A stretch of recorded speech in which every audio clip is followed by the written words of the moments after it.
All right. So we're going to start this morning in the book of 1 Samuel, chapter 17, verse 29. For those of you that are familiar with or Sunday school teachers, have young kids, I know my son and daughter, Gwendolyn, loves this story. We tell it to her when we tell it to her all the time, in the car, outside playing, going to bed at night, whatever it is. But it's the story of David and Goliath. Now, I'm not going to preach on the story of David and Goliath. I'm actually going to use one verse. I'm going to use a statement within that verse, and that's what I'm going to base this message off of today. So the title of the message today is actually a question, which is the same question that David asked in this verse. 1 Samuel 17:29 says this, "And David said, 'What have I now done? Is there not a cause?'" Is there not a cause? And so I want to back up for just a second. David was a 12-year-old boy, around about 12-year-old boy. He was a small fella. He was a shepherd boy, took care of his dad's sheep. One day his dad came to him and said, "David, I want you to head into town. I'd like for you to take some food to your brothers, take some food to the captain, make sure everybody's doing okay." And so David did it because he was an obedient son. He was good to do what he was asked to do. And so while he was there, the Israelites and the Philistines are going at it like Tom and Jerry back in the old days when cartoons were cartoons. And so the Philistines are over here and the Israelites are over here, but the difference was that the Philistines had Goliath. And Goliath was out and about, one of his ranting, taunt, that kind of day. And David comes along and sees the Israelites cowering in fear. And he says to them out loud, he says it, a 12-year-old boy says to them, "Is there not a cause? Is there not a cause?" And so this morning, I would like to present to you a matter of thinking concerning the cause, is there not a cause? Well, so I looked it up, and I thought to myself, okay, a cause is what? A cause actually speaks of an action or a motive. So if we're going to say the Georgia football team went out and played yesterday, their action yesterday, their motive was to win the game. They're not going to go out there and be all half-heartedly, toss a pass to the other team, or if they threw an interception, they're not going to try and not tackle the guy and let the guy score. They're going to follow through on their actions. They have a goal, they have a motive, and that's what it was all about for them. Their cause was to win. Just like our cause is to represent. You hear it all the time with young people these days, we represent Christ. We're a body of believers that are known as Christians. That's what we do. We represent Christ. And so my first point is this. The first point, he said, "Is there not a cause?" Well, I think of it as like this. There's a cause for contemplation. Now, contemplation is a really big word, and my dad and I have a joke that we've been going around for years about how big words cost money, So that's my quarter word for the day. That I used my quarter on the word contemplation. But contemplation is actually a deep relative thought. It's something that you don't it's like having a really, really good riddle. It's not something that you just answer quickly. It's something that you actually have to put some thought into. It's something that you actually stop and you're like, It's a head scratcher. It really makes you want to ponder what's going on. And if you think for a second here, that's what's going on with this world today. That's what's going on with us as individuals, as Christians. Sometimes we just don't take the opportunity to contemplate things. Sometimes we just simply react. Sometimes we just go, and then what about the results afterwards? And that's not where we need to be sometimes. That's not how we need to be. That's not how we need to represent our cause. So I present to you the cause for contemplation in Psalms 46:10. It says this. Let me see if I can get there real quick. There it is. It says this: "Be still and know that I am God. I will be exalted among the heathen. I will be exalted in the earth." Now, if that doesn't make you just stop and think about something for a second, then your world is turning way too fast. When it says the terms, "be still and know." Now, you can know something, and you can know that you know something, but you can only know that you know something so much. It takes faith. It takes a constant belief in what you know.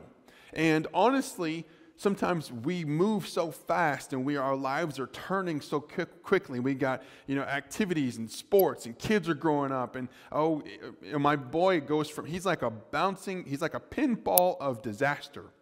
He goes from one thing to another thing to another thing, and then once you tell him to stop there, he goes back to this one, and then you stop him from that one, and then he goes to this one, and he gets into everything, and then at the same time, you tell him to stop, and he gives you this grin. He's just like he knows. He knows. And it just makes you want to just tell him to be still.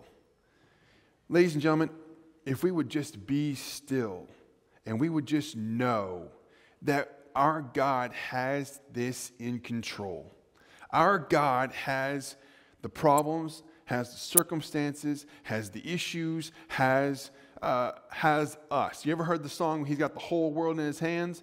Well, oddly enough, we live in the world, which means that technically we are in His hands. And it works that way. But sometimes we forget. This verse reminds us to be still, to contemplate, just to think about it. You go to work, you go to school, you go to activities, you go this, you go here, you go there, and sometimes our anger gets in the way, we lose our patience, we lose our cool. Sometimes we're afraid to take our kids to Walmart because they'll act out, and if they act out, we yell at them, and then we're going to get the police called on us or something because we're trying to discipline our child. And honestly, it just takes being still. It takes thinking about what we do before we do it. It takes thinking about what we say before we say it. It takes thinking about what we post on social media before we post on social media. Because honestly, people watch that stuff. And I know you've heard it 1,000 times, and guess what? You're probably going to hear it 1,000 more times. But your testimony stands the tallest. Your actions are the loudest. Why? Because people know what you stand for. And if we, it starts here, it starts with us. If we can just simply be still and think about what we do and contemplate before we go, and before we do, and before we act, then it will have a better impact on the people around us. And that's what our cause is, right? Our cause is for Christ. Our cause is to press forward for the gospel. It's to tell people that, what we stand for is not impatience, is not anger, is not hatred, it's not meanness towards others. It's for love and grace and charity and for all of the things that, the fruits of the Spirit talk about. It's those types of things that people forget about because they just don't know how to be still. Moving on. So my second thought brings me to this one. Okay, so going back to 1 Samuel 17:29, it says this. Like I say, what have I now done? Is there not a cause? Well, my cause for my second point is this. A cause for closeness. Closeness. All right, so we know that David was a shepherd boy, and we know that he was out in the fields by himself, and we know that he's taking care of, he's killing a lion, he's killed a bear, but did he do it alone? No. Now, you might think he was alone because he's a single person and he doesn't talk about anybody else being with him, but yet he does. He talks about how God helped him through those circumstances, and God helped him through those situations. And in the book of Psalms 73, verse 28, it says this. It says, "But it is good for me to draw near to God. I have put my trust in the Lord God, that I may declare all thy works." So, ladies and gentlemen, I present to you the cause for closeness. Want to know why? Because we can't do this alone. I drive back and forth to work. I drive from Winder to Buford, and there's signs along the road that says we will get through this. We will be okay concerning the pandemic and the COVID stuff and all that. And it's like that's exactly the truth of the matter. I'm going to be okay because we are going to be okay. You're going to be okay because we are doing this together. We as a church congregation are going to continue to grow and thrive and move forward, not just in stature and not just in life, but because we are doing it together. we were asked this morning for a group of individuals to come here at this church at a certain time to help decorate. Why? Because one person can't do it alone, right? It says, but it is good. It's good for me to draw nigh to God. It's good for me to draw near to God. And that's David, of all people. David, who committed a sin. He got Bathsheba pregnant. Bathsheba's baby then passed away. I mean, he had a world of troubles. But during this but particularly this verse and through the entire book, he's cleaving to and wanting that closeness. Ladies and gentlemen, we need that closeness. Not just with God, but with our fellow peoples. You know, there's so much division and there's so much rivalry. It's like Georgia versus Georgia Tech. If you all dressed up in red, well, guess what? The other half would be gold and black. Why can't we all just get along? That's like Kansas and Kentucky. I don't like Kentucky. I'm sure Kentuckians don't like Kansas people. But you know what? I get along with a few of them from time to time. It's not a bad thing to draw close to people. It's not a bad thing but draw close to God. That's what's most important. It's about having that relationship with Him. It's about praying to Him. Every little thing that we do, it's prayer. It's read your Bible. It's we've been teaching Gwendolyn since she was smaller. Bible verses. The grandparents came over last night. And she was sitting there with them, and we're like, Gwendolyn, tell them some verses. She can go through Psalms. She can go through Proverbs 3, 5, and 6. She can do John 3:16. And it's amazing because she's not even 3 yet. I know adult peoples that can't recite the 66 books of the Bible. I know adult peoples that don't know that there's 66 books of the Bible. It's amazing to me how close we're showing her, how important that being close to God is what we're showing her, because that's what we need to do as a group, as people in your own lives. That's what we need to do to show other people that being close to God is important, not just to me, but important in general. In general. It says it's good. It's good. Man, I don't know about you, but I like good things. I like good things. My wife gets at me all the time because I'm talking about these big plans and I've got stuff I want to do. And she's like, well, how are you going to do it? And I'm like, I don't know yet, but when I get there, it's going to be great. Because it will be. It will be. It's going to be good, but it's going to be good in, unfortunately, God's time. And as we use God's time to get to that point, all it does is help us draw closer to Him. Draw close to God, ladies and gentlemen. Draw close to Him because it's good. It's not bad. It's not like you're going to be, I'm a Christian, and people are just going to turn. I mean, some people do that because they're like that. But I promise you, if you don't have to necessarily proclaim it from the mountaintops per se, but don't be afraid of it. Don't be afraid of it. It's good. Cause for closeness. It is good for me to draw near to God. It should be good for all of us. It should be good for all of us. Moving on to my next point. So, like I said, David has a cause. And he's asking his Israelite family, his Israelite peoples that he's standing in front of as a 12-year-old boy, is there not a cause? And my third point is this: a cause for courage. A cause for courage. And listen, in this day and age, there's so much going on. I can't tell you all of it all. There's so much going on. Our lives are busy. Kids are busy. Grandparents are busy. Great-grandparents are busy. Aunts and uncles and family members and hospitals and going places and doing things and people, seeing people's, plus trying to help out, the shoebox things, trying to remember all of everything. But at the same time, there's also a lot of fear in this day. There's also a lot of fear. And unfortunately, fear drives people a whole lot more so than just common sense sometimes. A cause for courage. It says this in Isaiah. Wrong way. Here it is. Isaiah 41:10 says this: fear thou not, for I am with thee.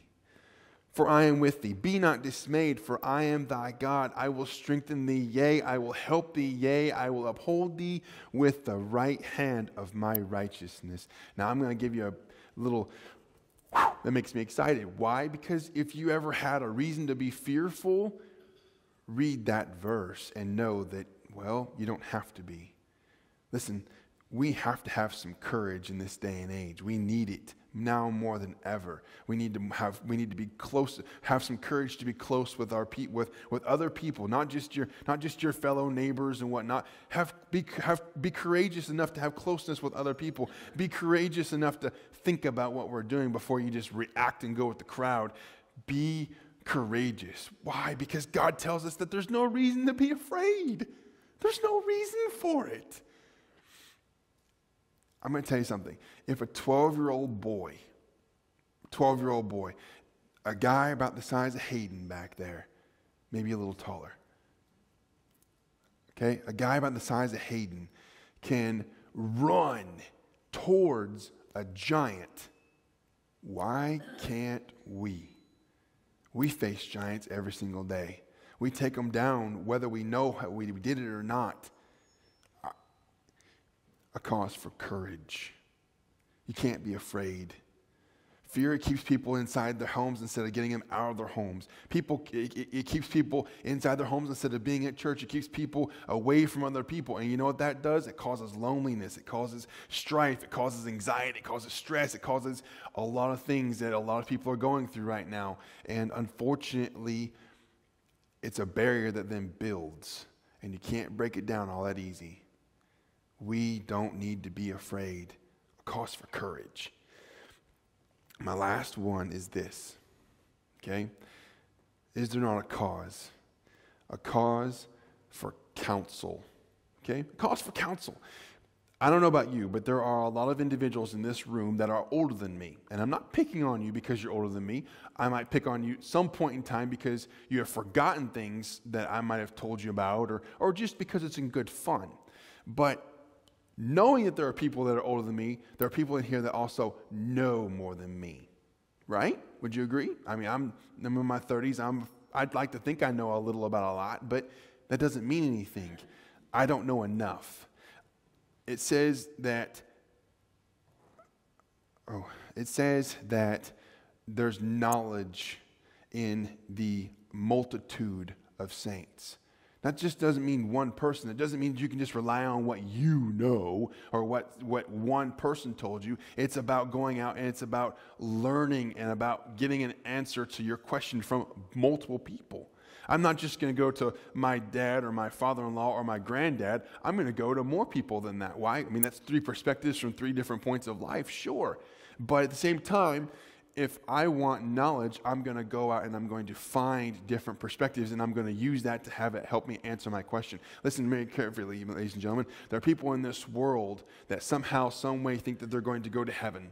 There are some people in this world that somehow, some way don't know about hell. There are people in this world that somehow, some way think that being a good enough person is going to get them through it all. They need that knowledge.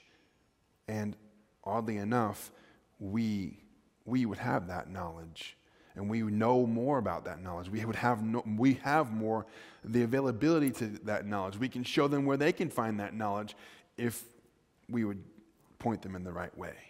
Point them in the right way. Here it is, right here. I'm just my example right there. The Bible. Okay. Now there are plenty of self-help books, and there are plenty of books that have been published, and that's fine. It's great, but personally, for me, the book that answers the questions most about my life and life in general is just the Bible. It's pretty simple. It's the Bible. If you're wanting to have a cause for something, if you're wanting to fight for a cause, fight for knowledge, cause for counsel. There is a cause for counsel because there's too many people in this world that are running around blinded. They don't know because they don't really know any better. And that's unfortunate. It's unfortunate. There's a lack of knowledge because people are, in my own personal case, if I go buy a bookshelf from Walmart, I'm the first person to go, I don't need it. The instruction manual. I've looked at the picture and I can make it work. And then for some other reason, I have 14 parts missed. I have 14 parts left over, and my shelves are all crooked. And Melissa's like, that doesn't look right. And I'm like, it's contemporary. Don't worry about it. She worries about it, and she fixes it, and I'm okay. Hey, great job. We have to have a thirst for knowledge. We have to be able to want to show people that they need that knowledge. And unfortunately, that doesn't happen enough. Why? Because we're afraid, or because there's no thought process. We just go with the flow, or because whatever reason there is. Ladies and gentlemen, David knew a long time ago, and he asked a very simple question: is there not a cause? And this day and age, it has progressed from then to now. There is a cause. There's a lot of causes. There's a lot of good ones, and there's a lot of bad ones. All I did was present to you four causes that I think are worth it. And you guys can find more or find less if you so choose. A cause for contemplation, a cause for closeness, a cause for courage, and ultimately, best of all, I think, a cause for counsel. People need that knowledge. People need to know how to be saved. People need to know that there's a difference between heaven and hell. People need to know the difference between traveling and double dribbling. People need to be taught. And we're that people to do it.